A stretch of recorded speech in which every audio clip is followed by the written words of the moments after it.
ഇനി നമുക്ക് types of physical quantity കാണാം. നമ്മളൊരു ഇക്വേഷൻ കണ്ടിരുന്നു, F=ma. അതിൽ തന്നെ കണ്ടപ്പോൾ നിങ്ങൾക്കറിയാം different types of physical quantity ഉണ്ട്. ഓക്കെ, ഏതാണെന്ന് നോക്കാം. ഈ ഫിസിക്കൽ ക്വാണ്ടിറ്റി നമ്മൾ രണ്ടാക്കി ഡിവൈഡ് ചെയ്തു.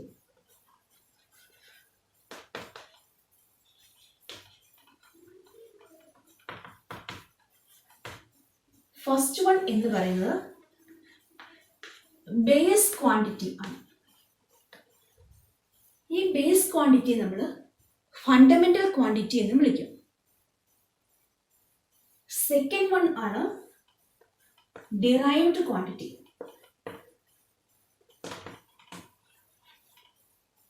ദെൻ ഫിസിക്കൽ ക്വാണ്ടിറ്റിയെ രണ്ടാക്കി ഡിവൈഡ് ചെയ്തു, ബേസ് ഓർ ഫണ്ടമെന്റൽ ക്വാണ്ടിറ്റി.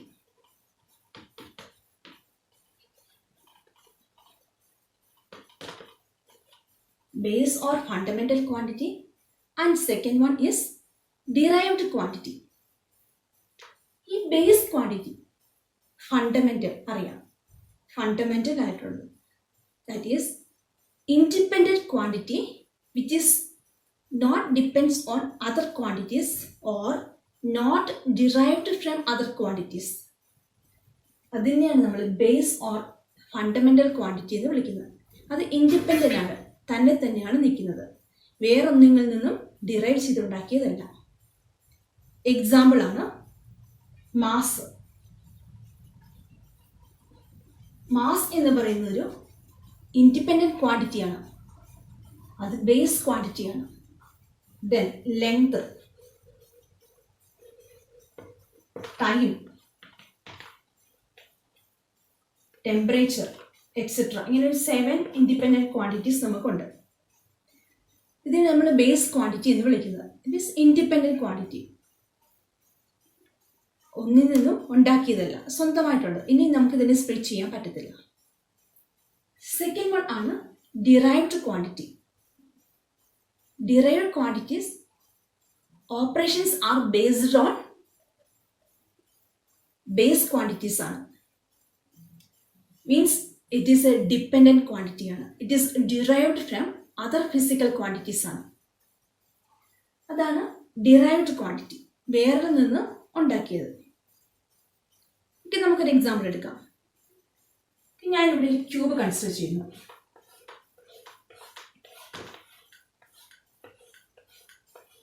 ഈ ക്യൂബ് കൺസിഡർ ചെയ്യുമ്പോൾ നിങ്ങൾക്കറിയാം ഇതിന് ഒരു പർട്ടിക്കുലർ സൈസ് ഉണ്ട്, ലെങ്ത് ഉണ്ട്. ഇവിടെ L. ഈ ലെങ്ത് എന്ന് പറയുന്നത് ഏതാ? ബേസ് ക്വാണ്ടിറ്റിയാണ്. ഇനി ഈ ക്യൂബിന്റെ ഒരു സർഫസിന്റെ ഏരിയ കാണണം. ഒരു സർഫസിന്റെ ഏരിയ കാണണം. ഏരിയ കാണാനുള്ള ഇക്വേഷൻ നിങ്ങൾക്ക് അറിയാം. ഇറ്റ് ഈസ് L² ആണ്. Then area equal to L² എന്ന് കിട്ടി. Area equal to L², that is length into length ആണ്.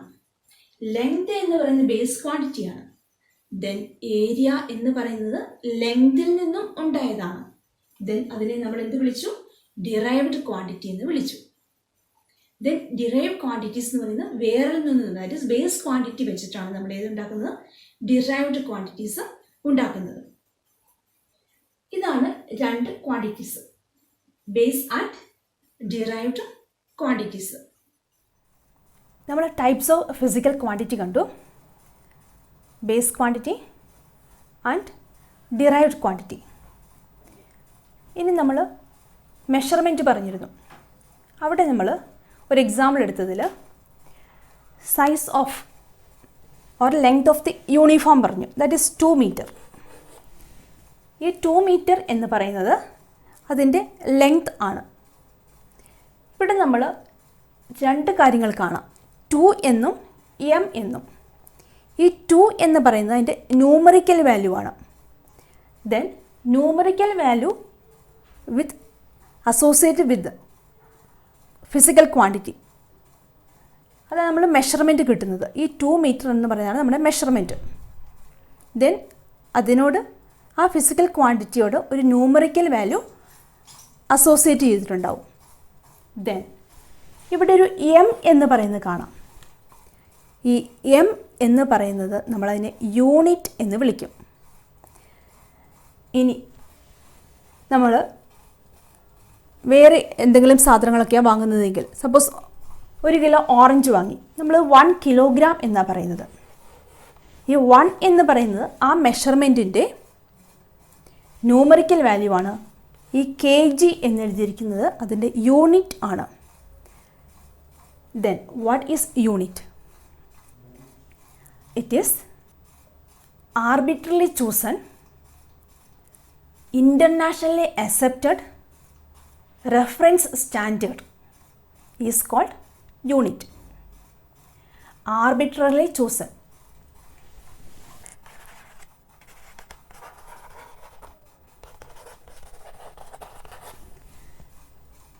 Then യൂണിറ്റിനെ കുറിച്ചാണ് പറയുന്നത്. ആർബിട്രറിലി ചൂസൺ, അതായത് പുതിയതായിട്ട് നമ്മൾ ആ യൂണിറ്റ് കണ്ടുപിടിക്കുമ്പോൾ നമുക്ക് ആ യൂണിറ്റിന് ഒരു നെയിം കൊടുക്കണം. അത് എങ്ങനെ വേണമെങ്കിലും കൊടുക്കാം.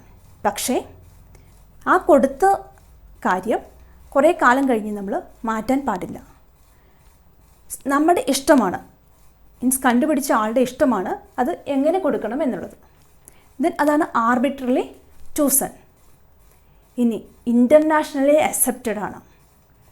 ഇൻ്റർനാഷണലി അക്സെപ്റ്റഡ് മീൻസ് നമ്മൾ എല്ലാ സ്ഥലത്തും, യൂണിവേഴ്സിലെ എല്ലാ സ്ഥലത്തും ഒരേപോലെ തന്നെയായിരിക്കണം അതിൻ്റെ മെഷർമെൻറ്റ് ഉണ്ടാവുക.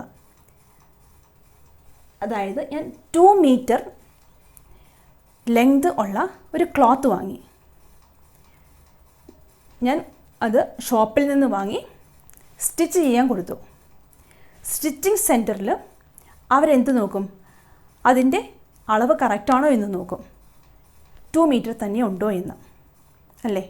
അത് നമ്മൾ മീറ്റർ സ്കെയിൽ യൂസ് ചെയ്താണ് ചെയ്യുന്നത്. അതിനെന്താ മാറ്റമില്ല, ഓക്കെയാണ്. അതിന് നമ്മൾ ഇൻ്റർനാഷണലി അക്സെപ്റ്റഡ് എന്ന് പറയുന്നത്. ഇനി റെഫറൻസ് സ്റ്റാൻഡേർഡ്, നമുക്കത് കണ്ടാൽ അറിയണം ഏതിൻ്റെയാണ് എന്നുള്ളത്. അതായത് ഇത് രണ്ടും 2 മീറ്റർ 1 കിലോഗ്രാം. ഇത് എന്ന് പറയുന്നത് ലെങ്തിൻ്റെ, ഇതെന്ന് പറയുന്നത് മാസിൻ്റെ. ദെൻ റെഫറൻസ് സ്റ്റാൻഡേർഡ്, ഇതിനെ നമ്മൾ യൂണിറ്റ് എന്ന് വിളിക്കുന്നത്. It is arbitrarily chosen, internationally accepted reference സ്റ്റാൻഡേർഡിനെ നമ്മൾ എന്ത് വിളിക്കും? യൂണിറ്റ് എന്ന് വിളിക്കും. ഇനി ഈ unit is associated with physical ക്വാണ്ടിറ്റിയാണ്. ആ മെഷർമെൻറ്റിൻ്റെ കൂടെയാണ് നമ്മൾ യൂണിറ്റ് എടുക്കുന്നത്. അത് നമ്മൾ കമ്പയർ ചെയ്യുക. നമുക്ക് കിട്ടിയ ഒരെണ്ണം വേറൊന്നുമായിട്ട് നമ്മൾ കമ്പയർ ചെയ്യുകയാണ്. അതിനുവേണ്ടി നമ്മൾ യൂണിറ്റ് ഉപയോഗിക്കുന്നത്. അതായത് സെയിം കൈൻഡ് മാത്രമേ നമ്മൾ കമ്പയർ ചെയ്യാറുള്ളൂ. ലെങ്തുമായിട്ടും ദെൻ മാസമായിട്ടാണ് കമ്പയർ ചെയ്യുന്നത്. മാസും ലെങ്തുമായി നമ്മൾ ഒരിക്കലും കമ്പയർ ചെയ്യാറില്ല. Then 2 types of physical quantity നമ്മൾ കണ്ടു.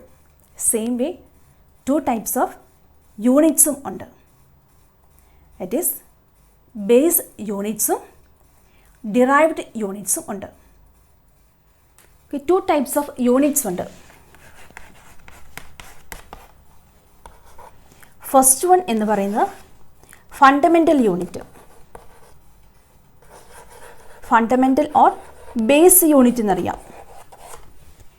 ഫണ്ടമെൻ്റൽ യൂണിറ്റിൽ നമുക്ക് ലെങ്തിൻ്റെ യൂണിറ്റ് നമുക്കറിയാം. ലെങ്തിൻ്റെ യൂണിറ്റ് മീറ്റർ ആണ്. മീറ്റർ നമ്മൾ സ്മോൾ ലെറ്റർ എം ആണ് യൂസ് ചെയ്യുന്നത്. ദെൻ നമ്മൾ കണ്ടിരുന്ന ഫണ്ടമെൻ്റൽ ക്വാണ്ടിറ്റി. ഫണ്ടമെൻ്റൽ ക്വാണ്ടിറ്റി എന്ന് പറയുന്നത് ഇൻഡിപെൻഡൻറ്റ് ക്വാണ്ടിറ്റിയാണ്, വേറെ ഒന്നും നമ്മൾ ഉണ്ടാക്കുന്നില്ല. സെയിം വേ ആണ് ഫണ്ടമെൻ്റൽ യൂണിറ്റ്. ഫണ്ടമെൻ്റൽ ക്വാണ്ടിറ്റീസിന് വേണ്ടിയുള്ള യൂണിറ്റ്സ് ആയിരിക്കും ഫണ്ടമെൻ്റൽ യൂണിറ്റ്സ് എന്ന് വിളിക്കുന്നത്. അത് ഇൻഡിപെൻഡൻറ്റ് ആയിരിക്കും. അത് നമുക്ക് സ്പ്ലിറ്റ് ചെയ്യാൻ പറ്റത്തില്ല, റിസോൾവ് ചെയ്യാൻ പറ്റത്തില്ല. അതാണ് ഫണ്ടമെൻ്റൽ യൂണിറ്റ്. എക്സാമ്പിളാണ് ലെങ്തിൻ്റെ യൂണിറ്റ് മീറ്റർ, ദെൻ മാസിൻ്റെ യൂണിറ്റ് കിലോഗ്രാം, ഇനി സെക്കൻഡ് വൺ ആണ് ഡിറൈവ്ഡ് യൂണിറ്റ്സ്.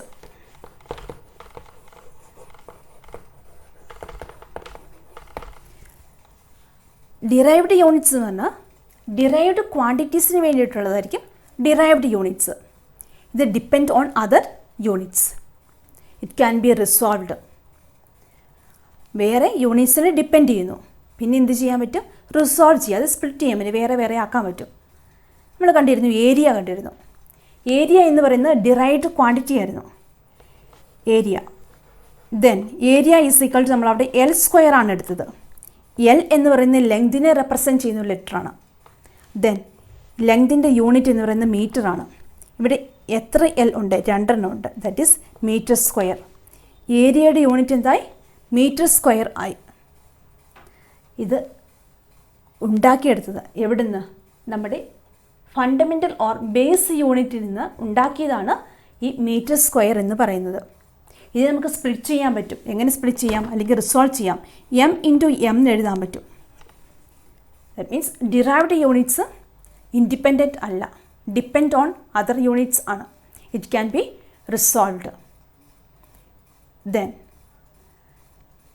ഈ യൂണിറ്റ്സ് എല്ലാം കൂടി നമ്മൾ സിസ്റ്റം ഓഫ് യൂണിറ്റ്സ് എന്നാണ് വിളിക്കുന്നത്. Let us see system of units.